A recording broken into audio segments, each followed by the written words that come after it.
Amara Johnson lived a simple, quiet life in the heart of a busy city. To anyone who passed her on the street, she seemed like just another face in the crowd, calm, kind, and unassuming. She worked as a librarian at a small public library tucked between towering buildings. Her days were filled with helping kids find picture books, guiding students through research projects, and keeping shelves neatly organized. It was a peaceful existence, far removed from the chaos that often surrounded her neighborhood. But there was more to Amara than met the eye. Beneath her calm exterior lay a strength few could imagine. Every night after work, she slipped away to an underground dojo hidden in the basement of an old gym. There, under flickering fluorescent lights, she trained tirelessly in martial arts. Amara wasn't just good, she was exceptional. Years of discipline had honed her skills to near perfection. She moved like water, striking with precision and speed that left even seasoned fighters stunned. Yet, no one outside her tight-knit circle knew about this side of her. To the world, she was still the quiet librarian with a warm smile. One chilly evening, Amara's routine took a drastic turn. As she walked home from work, her arms laden with groceries, two men approached her from behind. They wore plain clothes but carried themselves like authority figures. At first, Amara didn't think much of it. Maybe they needed directions or wanted to ask a question. But then one of them barked, "Stop right there." His tone sent a chill down her spine. The men flashed badges, identifying themselves as police officers. Before Amara could process what was happening, they accused her of being involved in a robbery earlier that day. Confusion washed over her. A robbery? That made no sense. She'd been at the library all afternoon, surrounded by coworkers and patrons. When she tried to explain, the officers cut her off, their voices sharp and dismissive. "Don't play dumb," one of them snapped. "We know it was you." Amara felt her chest tighten. This wasn't just a misunderstanding. It was something worse. She'd heard stories of people being misidentified, especially black women like herself. Those stories always ended badly. Still, she tried to stay calm. "You're making a mistake," she said firmly, holding up her hands. "I'm not who you're looking for." Her words fell on deaf ears. One officer reached for her arm, gripping it tightly. Pain shot through her muscles, and memories came flooding back, memories of times when she'd felt powerless, trapped. Something inside her shifted. She couldn't let fear take over. Not again. Without thinking twice, Amara reacted. In one fluid motion, she twisted free from the officer's grasp and stepped back, putting distance between them. The look of shock on their faces would have been comical if the situation weren't so serious. For a moment, everything froze, the officers staring at her, unsure of what to do next. What happened next would change Amara's life forever. The officers quickly recovered from their initial shock, their expressions shifting from surprise to anger. They weren't used to suspects fighting back, let alone someone moving with such precision and control. One of them barked, "You just made a big mistake," as they both reached for their handcuffs again. Amara's heart raced, but her mind stayed sharp. She knew she couldn't afford to panic. This wasn't about guilt or innocence anymore. It was about survival. "Listen to me," Amara said, her voice steady despite the adrenaline coursing through her veins. "I didn't do anything wrong. You're targeting the wrong person." But her words were met with skepticism. The officers didn't even pause to consider what she was saying. Instead, they lunged toward her, determined to take her down. That's when Amara did something that would leave them, and eventually the entire city, stunned. Using techniques she'd practiced for years in the dojo, Amara moved with lightning speed. When one officer grabbed for her arm again, she sidestepped him effortlessly, using his momentum against him. He stumbled forward, off balance, giving her enough room to create space between them. The second officer tried to flank her, but she anticipated his move. With a swift motion, she swept his legs out from under him, sending him crashing to the ground. Both men were left staring up at her, bewildered and humiliated. For a moment, silence hung heavy in the air. The officers scrambled to their feet, their faces flushed with embarrassment and rage. They shouted into their radios, calling for backup. Sirens wailed in the distance, growing louder by the second. Amara realized she had only seconds to act. She didn't want to hurt anyone. She just wanted to protect herself. But now, she was in deeper trouble than ever before. As she turned to run, her mind raced. How could this have happened? She hadn't done anything wrong. Why were they accusing her? And why wouldn't they listen when she tried to explain? Questions swirled in her head, but there was no time to dwell on them. Right now, her priority was getting away. If she got caught, she knew things would only get worse. Amara ducked into an alley, her footsteps echoing softly against the brick walls. Her training kicked in again, helping her stay calm under pressure. She navigated the narrow passageways with ease, avoiding open spaces where she might be spotted. Every sound, the distant hum of traffic, the clatter of trash cans blowing in the wind, felt amplified. She kept glancing over her shoulder, half expecting to see flashing lights or hear shouts behind her. By the time she reached a quiet corner of the neighborhood, her breathing was heavy, but her thoughts were clearer. She pulled out her phone, her hands trembling slightly as she dialed Malik's number. Malik was more than just her best friend. He was someone she trusted completely. A journalist by trade, he had spent years uncovering stories of injustice, especially those involving people of color. If anyone could help her make sense of what had just happened, it was him. Malik, she whispered urgently when he answered. They attacked me. Cops, they think I'm someone else. There was a pause on the other end of the line. Then Malik's voice came through, firm and reassuring. Where are you? Are you safe? I'm okay for now, Amara replied, glancing around nervously. But they won't stop until they find me. I need your help. I'll be there soon, Malik promised. Stay hidden and don't do anything reckless. Amara hung up and leaned against the cold brick wall, letting out a shaky breath. For the first time, she allowed herself to feel the weight of what had just happened.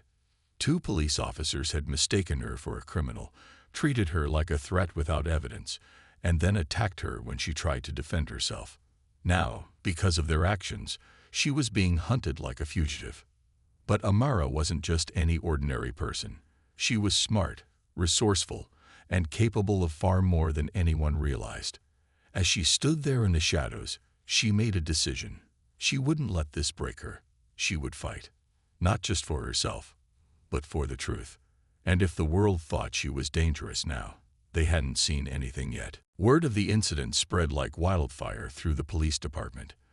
The 2 officers, bruised and embarrassed, painted Amara as a dangerous criminal who had violently resisted arrest. Their exaggerated account quickly made its way up the chain of command, fueling a massive manhunt. Within hours, patrol cars flooded the streets, helicopters circled overhead, and news outlets began reporting on the armed and highly skilled suspect terrorizing the city. What started as a case of mistaken identity had spiraled into something much bigger and far more dangerous. Amara moved carefully, sticking to the shadows and avoiding main roads. She knew the odds were stacked against her. Every corner she turned could bring her face to face with another group of officers. Every sound, a car engine revving, footsteps echoing in an alley, made her heart race. But even in the chaos, she stayed focused. Years of martial arts training had taught her not just how to fight, but how to think under pressure. Her mind worked like a machine, calculating risks and finding ways to stay one step ahead. Malik arrived within the hour, parking his car several blocks away to avoid drawing attention.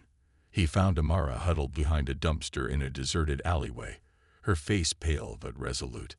When he saw her, his expression softened with concern. "Are you hurt?" he asked, crouching beside her. "No," Amara replied quietly, though her trembling hands told a different story. "But I don't know how much longer I can keep running." Malik handed her a hoodie from his bag. "Put this on. We need to get you out of sight."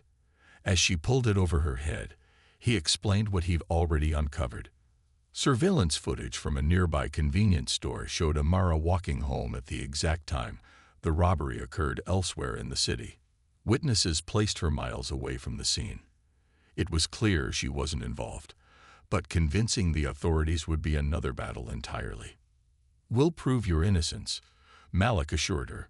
"But first, we need to protect you. If they catch you now, they'll twist everything to make it look like you're guilty." Amara nodded, swallowing hard. She trusted Malik completely, but the weight of the situation pressed down on her chest. Running felt wrong. She hadn't done anything illegal. Why should she have to hide? Still, she knew the system often failed people like her. Innocent until proven guilty didn't always apply when you were a black woman facing off against law enforcement. As they planned their next move, Malik suggested reaching out to Detective Ramirez, a veteran cop known for his integrity. Though wary of involving anyone else, Amara agreed. They couldn't do this alone. Malik sent Ramirez an anonymous tip about the surveillance footage, hoping it might plant seeds of doubt within the investigation. Meanwhile, Amara followed Malik's advice and relocated to a safe house, an old studio apartment owned by a friend of his. Throughout the night, updates poured in from the news. Reporters described Amara as a highly trained fighter and speculated that she might have ties to organized crime. Social media exploded with reactions, some condemning her, while others questioned why police had targeted her in the first place. Hashtags like #JusticeForAmara began trending, sparking debates about racial profiling and police misconduct. Despite the growing support online, Amara couldn't shake the feeling of isolation. She sat by the window of the safe house, staring out at the darkened streets below. Outside, sirens blared and searchlights swept across buildings. Inside, silence weighed heavily on her shoulders. For the first time, she allowed herself to cry, not out of fear, but out of frustration. How had her quiet life unraveled so quickly? But crying wouldn't solve anything. By morning, Amara had dried her tears and steeled herself for what lay ahead. She wasn't just fighting for her freedom anymore. She was fighting for justice, for herself and for everyone who had ever been wronged by a broken system. And if proving her innocence meant taking on the entire police force, then so be it. The manhunt for Amara intensified as the hours turned into days. Armed officers combed every corner of the city, determined to track her down. Helicopters buzzed overhead, their searchlights cutting through the darkness like probing fingers. Roadblocks sprang up on major streets, and patrol cars roared through neighborhoods with sirens blaring. The authorities were sparing no effort, treating Amara not as a victim of misidentification, but as a dangerous fugitive. To them, she was a threat that needed to be neutralized. Amara knew it was only a matter of time before they found her. She couldn't stay in one place for too long without risking capture. After spending 2 restless nights in the safe house, she decided to make a move. Malik had warned her that staying hidden wasn't enough. They needed evidence to clear her name, and fast. Police records, surveillance footage, anything that could expose the truth about her innocence was locked away in precinct files. If she wanted to fight back, she'd have to take drastic action. Her opportunity came when she overheard a news report about a raid planned for an abandoned warehouse on the outskirts of town. Authorities believed she might be hiding there based on intelligence they refused to disclose publicly. Amara realized this was a setup, a way to flush her out, but it also presented an unexpected chance. If she allowed herself to be cornered, she could turn the situation to her advantage. That evening, Amara slipped into the warehouse, using side entrances and shadows to avoid detection. Inside, the air was thick with dust, and the floor groaned underfoot. She moved silently, positioning herself strategically behind stacks of crates and rusted machinery. It didn't take long for the police to arrive. Flashlights pierced the darkness as heavily armed officers stormed in, shouting commands. "Come out with your hands up," one of them barked, his voice echoing off the walls. Amara waited until several officers entered the building, spreading out in teams. Then, with calculated precision, she struck. Using her surroundings to her advantage, she disarmed the first officer who came too close, twisting his weapon from his grip before he could react. Another officer lunged at her, but she sidestepped him, sending him sprawling to the ground with a swift kick to the knee. Her movements were fluid, almost graceful, each strike deliberate and efficient. Within moments, 3 officers lay incapacitated, none seriously injured, but all unable to continue the chase. The remaining officers scrambled to regroup, shouting into their radios for backup. But Amara didn't stick around to face reinforcements. She darted deeper into the warehouse, disappearing through a broken window just as more units arrived outside. The entire operation descended into chaos, with officers arguing over what had happened and how someone had managed to evade and disable so many of them. Videos of the confrontation leaked online almost immediately. Footage captured by body cameras showed glimpses of Amara's skill, leaving viewers stunned. Social media erupted once again, with some calling her a hero standing up against injustice, while others labeled her reckless or dangerous. Debates raged about whether her actions constituted self-defense or vigilantism. For Amara, the attention wasn't what mattered. What mattered was proving her innocence and showing the world exactly why she was fighting back. As she disappeared into the night, adrenaline still coursing through her veins, she felt a spark of determination ignite within her. This wasn't just about survival anymore. It was about exposing the truth, no matter the cost. And if the system wouldn't listen, she'd make sure everyone else did. Amara's daring escape from the warehouse became the talk of the city. Videos of her taking down multiple officers spread like wildfire, sparking heated debates across social media and news outlets. Some saw her as a symbol of resistance, a woman pushed to her limits by a flawed system.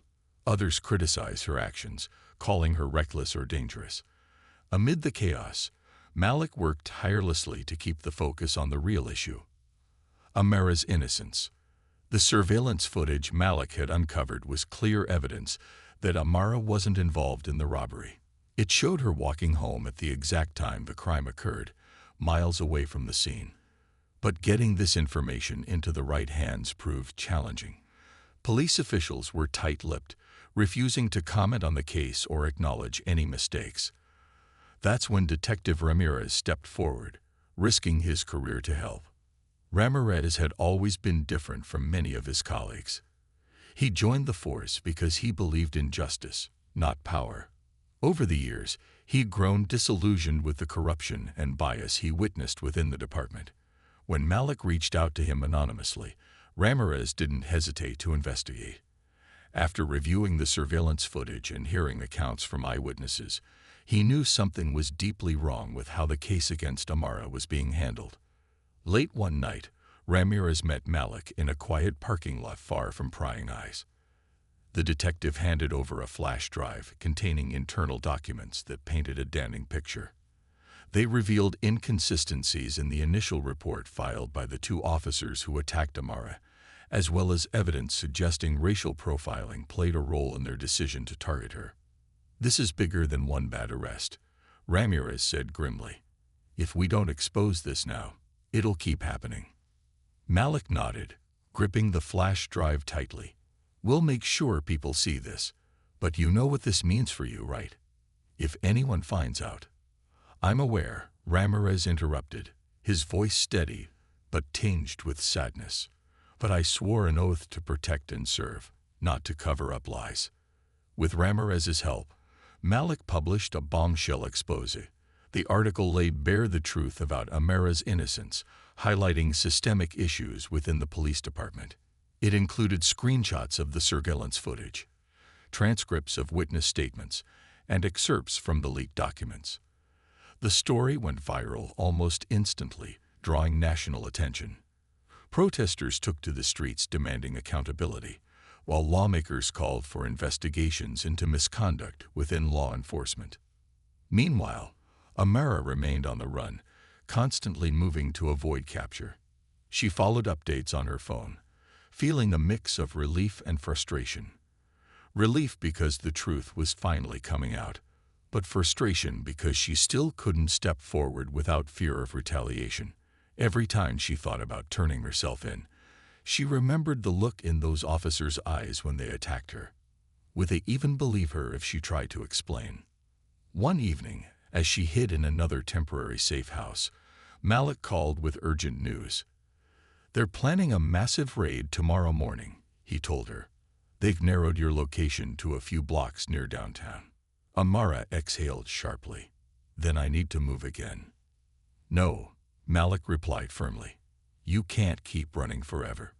We have allies now, people willing to fight for you. Trust me." For the first time since the ordeal began, Amara felt a flicker of hope. Maybe she didn't have to face this alone anymore.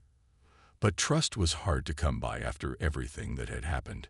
Could she really rely on strangers, even well-meaning ones, to stand by her side? As dawn broke over the city, Amara made her decision.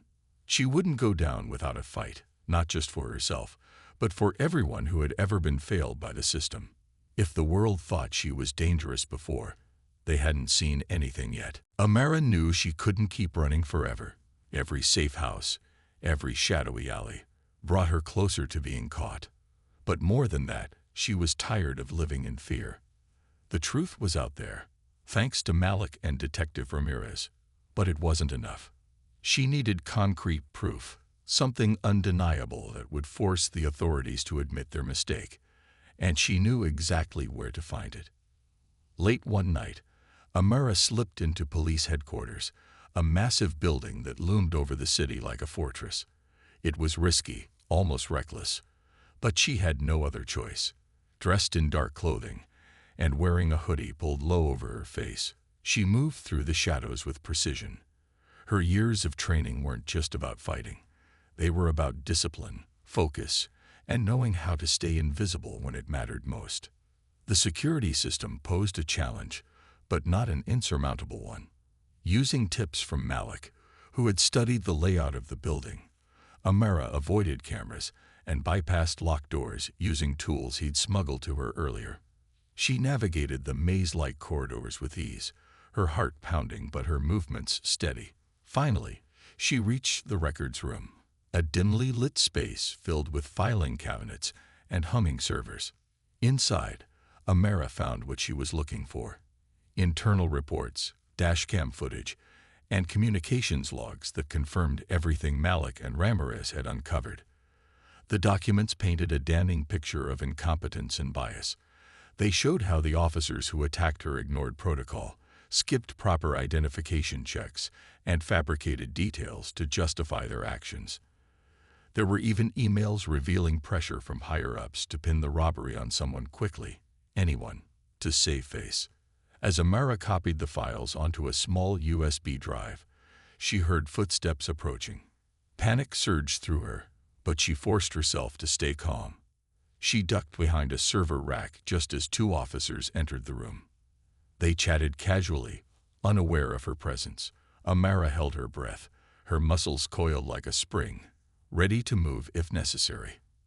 After what felt like an eternity, the officers left, closing the door behind them. With the evidence secured, Amara prepared to leave, but not before leaving a message of her own. On one of the desks, she placed a note written in bold letters. "The truth is here. Stop hiding." It wasn't just a challenge, it was a promise. She wanted them to know she wasn't afraid anymore. Her escape was anything but smooth. As she retraced her steps, alarms blared, triggered by a motion sensor she hadn't noticed. Red lights flashed, and shouts echoed through the halls. Officers swarmed the building, weapons drawn. Amara used every trick she knew, climbing air vents, scaling walls, and slipping through narrow gaps until she finally burst out into the cool night air. Once outside, she disappeared into the darkness, clutching the USB drive tightly. Though exhausted, she allowed herself a small smile. She had done it. The evidence was hers now, and soon it would be the world's. But her victory came at a cost. The raid only intensified the manhunt, with officials branding her a threat to public safety. Still, Amara didn't regret her decision. For the first time since this nightmare began, she felt in control. The truth was on her side, and she wouldn't let anyone take it away, not without a fight. The stolen evidence became Amara's lifeline, but it also painted a bigger target on her back. Police officials, desperate to contain the fallout from Malik's expose and rumors of leaked documents, doubled down on their efforts to capture her. Armed SWAT teams scoured the city, setting up roadblocks and raiding suspected hideouts. Helicopters circled endlessly, their searchlights slicing through the darkness. The message was clear. They wanted her silenced, no matter the cost. Amara found herself cornered on the rooftop of an old apartment building after a narrow escape from yet another raid. Her body ached from days of running, and exhaustion clouded her mind, but she refused to give in. Below her, the street buzzed with activity. Police cars lined the curb, officers shouted orders into radios, and floodlights illuminated the building like a stage. She stood at the edge of the roof, her silhouette outlined against the night sky, as Captain Hayes stepped forward, megaphone in hand. "Amara Johnson," he called out, his voice firm but laced with frustration. "You're surrounded. Surrender now, and we'll make sure you get a fair trial." Amara clenched her fists, gripping the USB drive tightly in one hand. A fair trial. After everything they'd done to her, she almost laughed at the absurdity of it. They had attacked her, hunted her, and smeared her name across the news, all without ever listening to her side of the story. Now they expected her to trust them. "I'm not the criminal here," she shouted back, her voice steady despite the chaos around her. "You framed me for something I didn't do. You attacked me first." Hayes hesitated, glancing over his shoulder at the growing crowd of reporters and bystanders gathered below. Cameras flashed, capturing every moment. This wasn't just a standoff anymore. It was a spectacle. Public opinion was shifting, thanks to Malik's articles and the mounting evidence of misconduct. People were starting to question who the real villains were. Just as Hayes raised the megaphone again, Detective Ramirez pushed through the line of officers, his badge gleaming under the harsh lights. "Let me talk to her," he said firmly, ignoring the protests from his colleagues. Reluctantly, Hayes nodded, stepping aside. Ramirez approached cautiously, his hands raised in a gesture of peace. "Amara," he began, his tone calm and measured.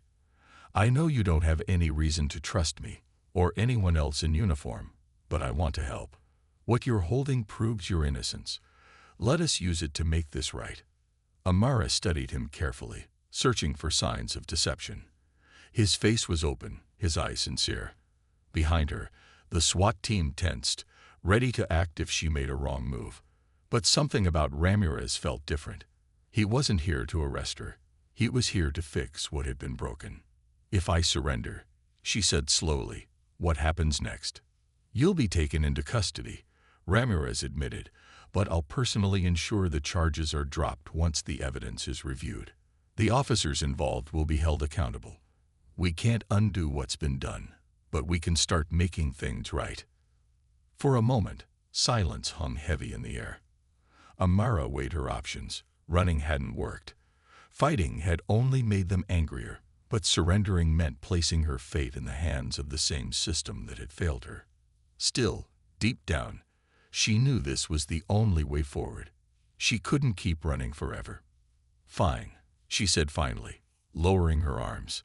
"But if you break your word, the whole world will know exactly how corrupt this department really is." Ramirez nodded solemnly. "You have my word."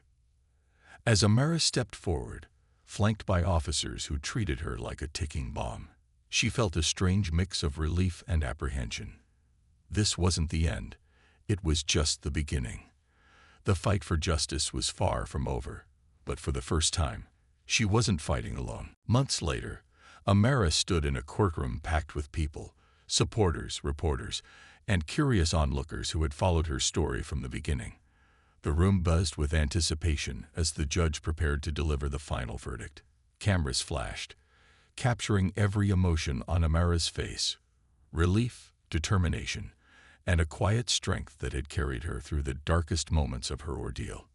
The evidence she had risked everything to retrieve.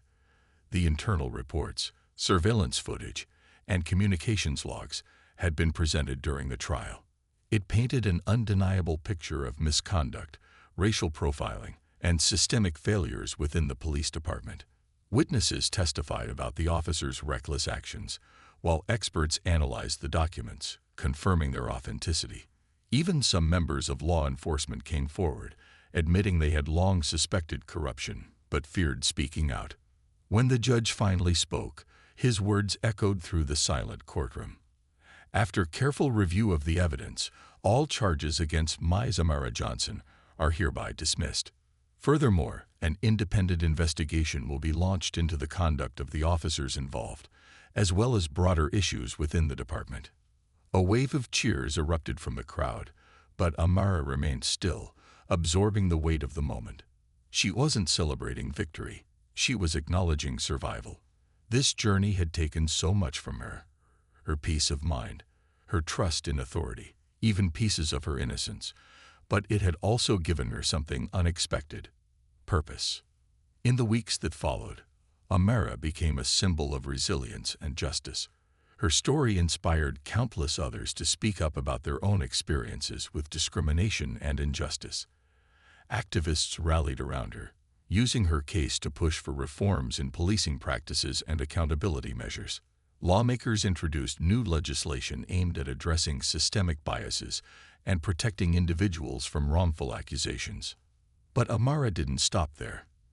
Determined to create real change, she opened a community center in her neighborhood, a safe space where young people could learn self-defense, express themselves through art, and access resources to navigate challenges in their lives. Martial arts classes became a cornerstone of the program, teaching discipline, confidence, and empowerment. For Amara, it wasn't just about training fighters. It was about building leaders. Detective Ramirez, whose courage had helped turn the tide in Amara's favor, faced backlash from within the department, but emerged stronger. He became a vocal advocate for reform, working alongside activists to rebuild trust between law enforcement and marginalized communities. Malik continued his work as a journalist, shining a light on stories of injustice and amplifying voices often ignored by mainstream media.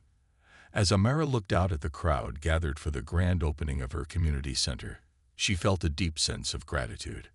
Friends, family, and strangers alike had come together to support her vision. Kids laughed as they practiced kicks and punches under the guidance of volunteer instructors. Parents shared stories of hope and healing. The scars of her past would always remain, but they no longer defined her. Amara stepped onto a small stage, microphone in hand, and addressed the crowd. "This isn't just my story, it's ours," she said, her voice steady and filled with conviction. "We've shown that when we stand together, we can overcome anything. Let this be a reminder that no matter how hard things get, we have the power to fight for what's right."